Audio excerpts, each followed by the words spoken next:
down the steep and rocky road to the pounding Pacific, at Palos Verde, California, is a natural water playground that offers the thrill of a high-wire act, plus the zip of a roller coaster. As pretty a shoreline picture as can be found, curves to the right and curves to the left. What look like streamlined breadboards are really surfboards, light and durable, built to ride the waves like a water toboggan. All you have to do is hitch your surfboard to a wave, take a deep breath, and then be gone with the wind and the waves. It's just good, clean fun for these water babies who like nothing better than to be rolled in the cradle of the deep. It's an all-wave hookup with Old Devil Sea that takes these surf riders from coast to coast. Here's a fellow who's using his head to get along in the world. Surf riding is an excellent test of balance. Take, for example, this young lady. The right wave comes along, and with a bit of knee action, she's on. She's off. She gets her balance. No. The rolling surf does all the work. The idea is simple. Just relax completely. There's a new thrill watching these high-riding surf riders take the crest of the wave, an age-old South Sea custom brought up to date. For landlubbers who want to go down to the sea, there's nothing like an ocean-going ironing board, riding a permanent wave that never loses its curl.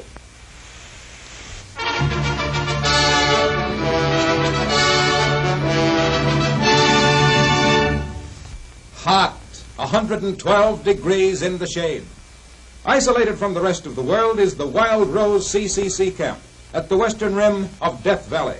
Its only communication with civilization is radio, and this hard-working truck, known by the boys as the Trona Flyer. Every day it battles the flaming, blazing heat of the desert to carry the mail and supplies from the village of Trona to camp headquarters in Death Valley. The run back to camp begins easily enough.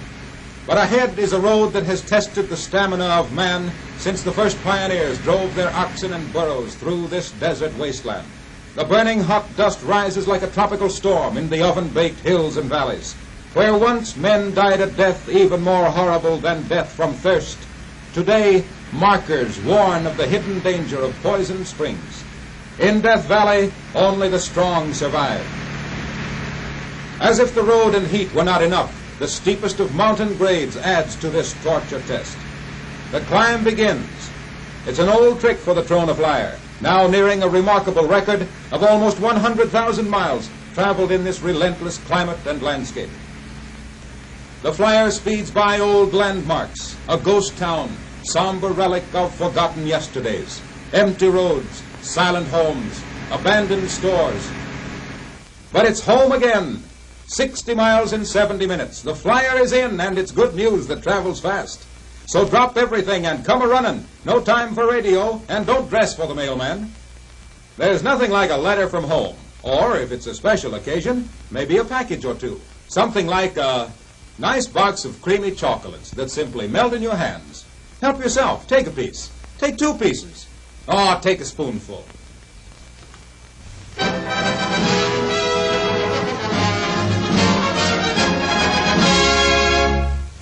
Shades of the great train robbery. He's up to no good, down flat on his face. It's nice work, and he's got it. Well, he'll be quick.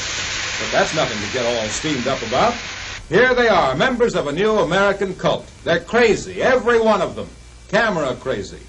It's a new kind of craze that brings a camera club on a special train to the Père Marquette yards and repair shops, where they can snap their shutters to their heart's content. Get the picture no matter what the cost. In candid photography, the angle is the thing, and make it dizzy. Smoke and steel and old iron horses are uncomplaining camera subjects who just don't care how they look before the inquisitive camera eye. Anything for a picture, even to the extent of going around in circles for one. To be a candid cameraman, you've got to be an acrobat, a juggler, and a professional gatecrasher. No waiting for the corner drugstore's 24-hour developing service, not for this demon of the tin types. Made to order is this portable darkroom, a luggage compartment, airtight and with never a chance for a film fog. Time out for just a minute or two. And then out comes the negative, clear as a baby's eye and twice as natural. Click, click, and cluck. Every pack has its joker.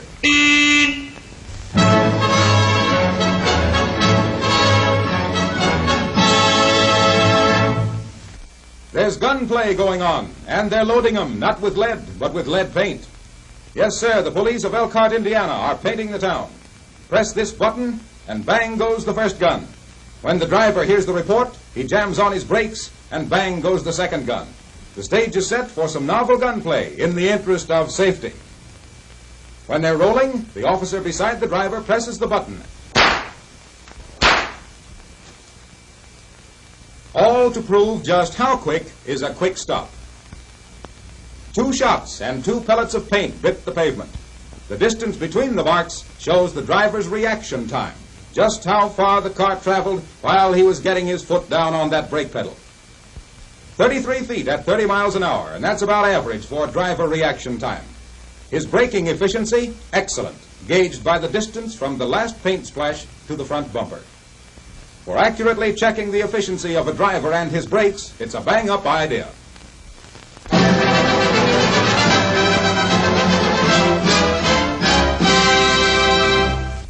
Meet the Buck of Barnegat, New Jersey. He's a deer. Everywhere that Mama goes, he's got to go, too. Come on, Pete, shake a leg, or Mama spank. Attaboy. Pete is a 3-year-old, belonging to the Beckett family. They found this buck in the woods when he was no bigger than a nickel, and he's been a member of the family ever since. Pete's all keyed up to go shopping, and Mama's all keyed up to lock him up, only she doesn't need a key. A lot of folks around Barnegat know Pete, but somebody is always getting a surprise. Hiya, Toots. Imagine that. Now, how the dickens can they get a deer into that back seat? Home again, and you've got to admit the Becketts bring 'em back alive. Yes, sir, Pete certainly does pick the soft spots. Well, how about a little snooze before dinner? How would you like to have this streamlined pet sleeping on your nice clean spreads? What's that? Food.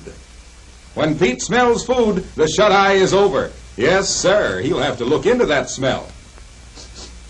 Hey, keep your big nose out of things. None of that, my fine antlered friend. Pete knows more than one way of getting a little snack. And when no one's looking, he's usually up to mischief.